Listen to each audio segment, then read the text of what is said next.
तो ये थी हेडलाइंस यानी बड़ी खबरें, और अब आपको 6 बजे की सबसे अहम खास खबरों की ओर ले चलते हैं। तो आपके स्क्रीन पर आने को तैयार 6 बजे की 6 बड़ी खबरें। तो 6 बजे की वो कौन सी बड़ी खबरें हैं जिन पर नजर रहेगी? तो आरबीआई ने रेट बढ़ाया है और इसका असर जो है वो आपकी एमआई पर पड़ने वाला है। पूरी चर्चा हम करेंगे इस विषय पर। इसके अलावा बाजार पर इस रेट के इजाफे का क्या असर होगा ये बताएंगे। महाराष्ट्र में जो घमासान है राज ठाकरे वर्सेस उद्धव ठाकरे, वो किस मोड़ पर आया है ये भी बताएंगे। इसके साथ ही राणा दंपति को जमानत मिली है, क्या वो शर्तें हैं जिसके तहत ये जमानत दी गई है, पूरी खबर आपको बताएंगे। और इनकम टैक्स डिपार्टमेंट को सुप्रीम कोर्ट से राहत मिली है, पूरी खबर बताएंगे। और रूस यूक्रेन युद्ध का 17वां दिन क्या है अपडेट आपके सामने होगी। मगर सबसे पहले हम बात करेंगे आज आरबीआई ने जिस तरह से रेट्स में इजाफा किया है। तो लगातार बढ़ती महंगाई को देखते हुए आरबीआई ने रेपो रेट को 4% से बढ़ाकर 4.40% कर दिया है। रेपो रेट बढ़ने से आने वाले दिनों में आपके होम लोन, कार लोन की ईएमआई में बढ़ोतरी हो सकती है। आरबीआई गवर्नर ने कहा है कि ग्लोबल इकोनॉमी की स्थिति बिगड़ती जा रही है, अर्थव्यवस्था पर महंगाई का दबाव बरकरार है और लगातार बढ़ती महंगाई चिंताजनक है। साथ ही उन्होंने यह भी कहा कि युद्ध की वजह से महंगाई और ग्रोथ का अनुमान बदला है।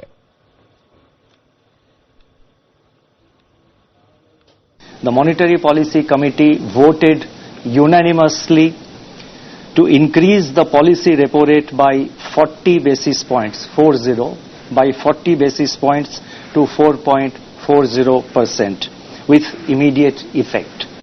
The jump in fertilizer prices and other input costs has a direct impact on food prices in India. Inflation-sensitive items relevant to India, such as edible oils, are facing shortages due to conflict in Europe and export ban by key producers. Prices of edible oils may firm up further due to export restrictions by key producing countries and the loss of sunflower oil output due to the war. और RBI ने जो दरें बढ़ाई हैं उस पर चर्चा के लिए हमारे साथ जुड़ रहे हैं दो खास मेहमान। इक्रा की चीफ इकोनॉमिस्ट अदिति नायर हमारे साथ जुड़ रही हैं। इसके साथ ही नारेडको के वाइस चेयरमैन निरंजन हीरानंदानी साहब भी हमारे साथ जुड़े हैं। आप दोनों का बहुत बहुत स्वागत। अदिति जी, सबसे पहले मैं आपके पास आना चाहूंगा। कहा यह जा रहा है कि महंगाई कम करने के लिए फैसला लिया जा रहा है, एक तरह का दबाव है इकोनॉमी में। वैसे ये भी सही बात है कि हमारी इकोनॉमी सप्लाई साइड की ज्यादा है, डिमांड की कम। ऐसे में क्या इस फैसले से महंगाई पर कोई असर पड़ेगा? Thank you. देखिए, मैं ये पहले तो प्रीफेस करना चाहूंगी कि हमारा अपना जो सीपीआई इन्फ्लेशन का फोरकास्ट है अप्रैल के महीने के लिए, जो हमको अगले हफ्ते ये आंकड़ा मिलेगा, वो 7.4% का है। और हमारे हिसाब से ये जो जंप है अप्रैल के महीने में सीपीआई इन्फ्लेशन में, पॉसिबली इसकी वजह से आरबीआई ने भी अपना अनुमान लगाया होगा। तो मेरे ख्याल से इसलिए ऑफ साइकिल एक हमने मॉनेटरी पॉलिसी रिव्यू देखी है जिसमें रिपो हाइक भी आई है और साथ ही साथ जो है सीआरआर हाइक भी आई है। अभी अप्रैल के अनुमान लगाने के पहले हमारा ये एक्सपेक्टेशन था दैट जून की जो पॉलिसी रिव्यू होगी उसमें स्टांस चेंज करी जाएगी और 25 बेसिस पॉइंट का रेट हाइक होगा। तो आज जो हमने देखा है वो एक प्रीपोनमेंट है, एक एडवांसमेंट है। एक महीना वेट करने की जगह, since the inflationary pressures are clearly on the table, तो आरबीआई और एमपीसी ने ये डुअल जो आज डिसीजन लिया है, सीआरआर हाइक और साथ ही साथ रिपो हाइक। सो मेरे हिसाब से इससे द मेन थिंग इज की जो इन्फ्लेशनरी एक्सपेक्टेशंस है उनको रीएंकर किया जाए। अगर आज फेड की पॉलिसी रिव्यू में एक बड़ा जंप आ जाता है, वहां पे एक बड़ा हाइक आ जाता है, साथ ही साथ अगले हफ्ते सीपीआई इन्फ्लेशन का आंकड़ा भी खराब आता है जैसे हम एक्सपेक्ट कर रहे हैं, तो एक महीना वेट करने का क्या पॉइंट है? इस इंटरिम पीरियड में काफी जो इन्फ्लेशनरी एक्सपेक्टेशंस हैं उन पे काफी बड़ा हिट होता और रेट हाइक साइकिल की शुरुआत तो हम एक्सपेक्ट कर ही रहे थे। अब अभी इन्फ्लेशन के जो अंडरपिनिंग्स हैं वो सप्लाई साइड है, मैं उससे बिल्कुल सहमत हूं, लेकिन इन्फ्लेशनरी एक्सपेक्टेशंस एक अलग चीज होती है जिसके लिए मॉनेटरी पॉलिसी को टाइटन कभी कभी करना पड़ता है, even if the underlying causes are from the supply side, ताकि जनरलाइजेशन ना हो ज्यादा आगे जाके इन्फ्लेशनरी प्रेशर। ठीक है, ठीक है। हमारे साथ निरंजन हीरानंदानी साहब भी जुड़े हैं। सर, रियल एस्टेट पर इस फैसले का सबसे ज्यादा असर होगा, ये तो तय माना जा रहा है। एक इंडस्ट्री के लिए कर्ज तो एक तरफ महंगा होगा ही, तो वहीं घर खरीदारों के साइड से भी डिमांड में कमी आएगी, जो पिछले ट्रेंड्स बताते हैं। आप इस पूरे फैसले को कैसे देखते हैं? ओवरऑल तो उम्मीद थी कि ये रिपो रेट बढ़ेगी, लेकिन हमें उम्मीद थी कि वो 1 महीने के बाद होने वाली है, और इसलिए हम जो अपेक्षा रख रहे थे कि अब तक यही रेट रहेगी। इसके कारण मेरे अंदाज से जरूर हाउसिंग के रेट्स बढ़ेंगे, लेकिन 2 बातें हैं कि ये यूक्रेन का कॉन्फ्लिक्ट जिसके कारण ये सब इफेक्ट आया है, मैं समझता हूं कि कभी ना कभी तो उसका ये जंग पूरा हो जाएगा, 1 महीना 2 महीना लग जाएगा, लेकिन वो पूरा हो जाएगा। और जो हमारे लोन लेते हैं, हाउसिंग लोन लेते हैं, वो 10-15 साल के लिए लेते हैं, तो इसलिए वो अप एंड डाउन जो होता है वो फ्लक्चुएटिंग फ्लोटिंग रेट करते हैं, तो ज्यादातर जो हाउस परचेसर है उनको इफेक्ट नहीं होगा। लेकिन एक जरूर माहौल बदल जाएगा कि लोग सोचेंगे कि हमें ईएमआई ज्यादा देना है, और उनको ये अफेक्ट नेगेटिवली भी हो सकता है, तो एक सेंटीमेंट जरूर कम हो सकता है ये होम लोन्स बढ़ने के कारण। दूसरी बात है कि मैं समझता हूं कि जो सप्लाई के कारण ये रेट्स इंक्रीज किया है, लेकिन वो इन्फ्लेशन कंट्रोल नहीं हो सकता, क्योंकि ऑयल के भाव तो एक्सटर्नल कंट्रोल्ड है, उसके कारण तो हम हमारा जो रेट्स यहां इंटरनली चेंज करेंगे तो कुछ फर्क नहीं पड़ेगा। और जो सप्लाई साइड हम देखते हैं, तेल है और ऑयल सीड्स जो है, उसके कारण जो इंडोनेशिया मलेशिया से बैन हुए हैं, वो तो कोई भाव कम नहीं होने वाले हैं by increasing the repo rate और इंक्रीजिंग द इंटरेस्ट रेट। तो मेरे अंदाज से इसका नेगेटिव इफेक्ट हो सकता है कि ग्रोथ के ऊपर कुछ कम हो जाएगा।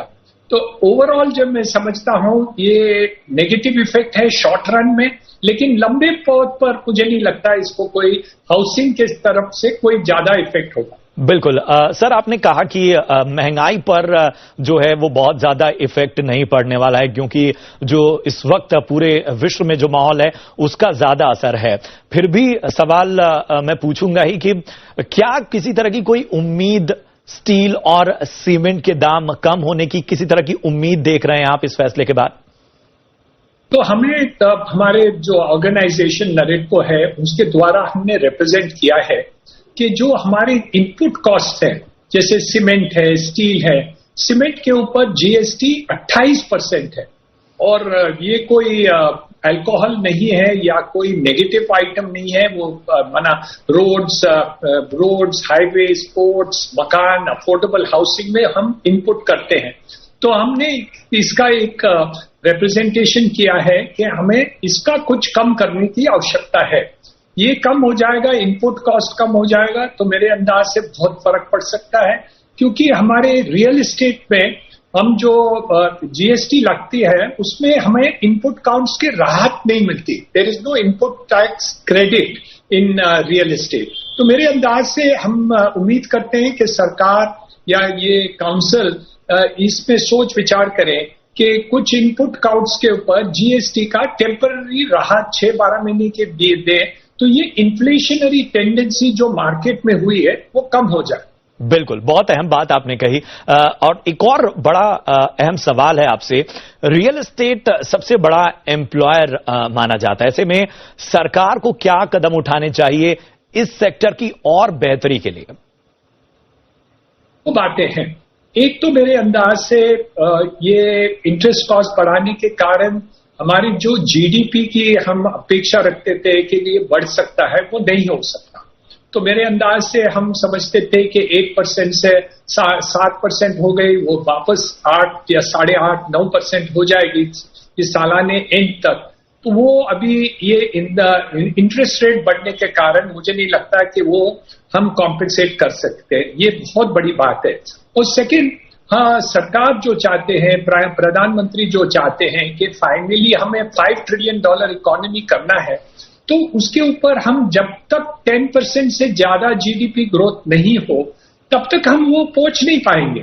तो मेरे अंदाज से सरकार जरूर इसमें कुछ राहत लेके आएगी, आज नहीं तो कल, शॉर्ट टर्म में कि या मीडियम टर्म में लेके आएगी कि ये दोनों जो इन्फ्लेशनरी प्राइसेस हैं, तेल के हैं या इनपुट कॉस्ट क्रेडिट है, हाउसिंग के हैं, अफोर्डेबल हाउसिंग सेक्टर में है, इंफ्रास्ट्रक्चर में सीमेंट स्टील जो यूज हो रहा है, उसमें कुछ जीएसटी काउंसिल कुछ राहत दे दे, क्योंकि जीएसटी के कलेक्शन तो बढ़ गए हैं, तो हमें कुछ राहत यहां मिल जाए तो मेरे अंदाज से ये मल्टीप्लायर इफेक्ट जो आपने बताई कि बहुत, हमारे जो रियल एस्टेट है वो second largest employer in India after agriculture, और एग्रीकल्चर में मुझे कोई नहीं दिख रहा है कि ज्यादा एम्प्लॉयमेंट हो सकता है। तो जो रियल एस्टेट में एम्प्लॉयमेंट बढ़ रही थी वो फिर रुक जाएगी। तो मेरे अंदाज से इसमें भी सरकार को कुछ सोच विचार करने की आवश्यकता है। बिल्कुल बिल्कुल, कहीं ना कहीं एक तरह से सेक्टर्स को राहत, लोगों को राहत और इकोनॉमी के लिए वो बहुत बेहतरी है। अदिति जी, आपके पास एक बार फिर मैं लौटना चाहूंगा। जो आज का फैसला है, क्या वो संकेत दे रहा है कि आने वाले दिनों में भी दरें बढ़ेंगी? जी बिल्कुल, ये तो देखिए एक फर्स्ट स्टेप है। हम ये एक्सपेक्ट कर रहे हैं कि अगली जो 3 पॉलिसीज हैं, जून, अगस्त और सितंबर, इनको मिलाकर 35 से 60 बेसिस पॉइंट्स का रेट हाइक अभी और हो सकता है।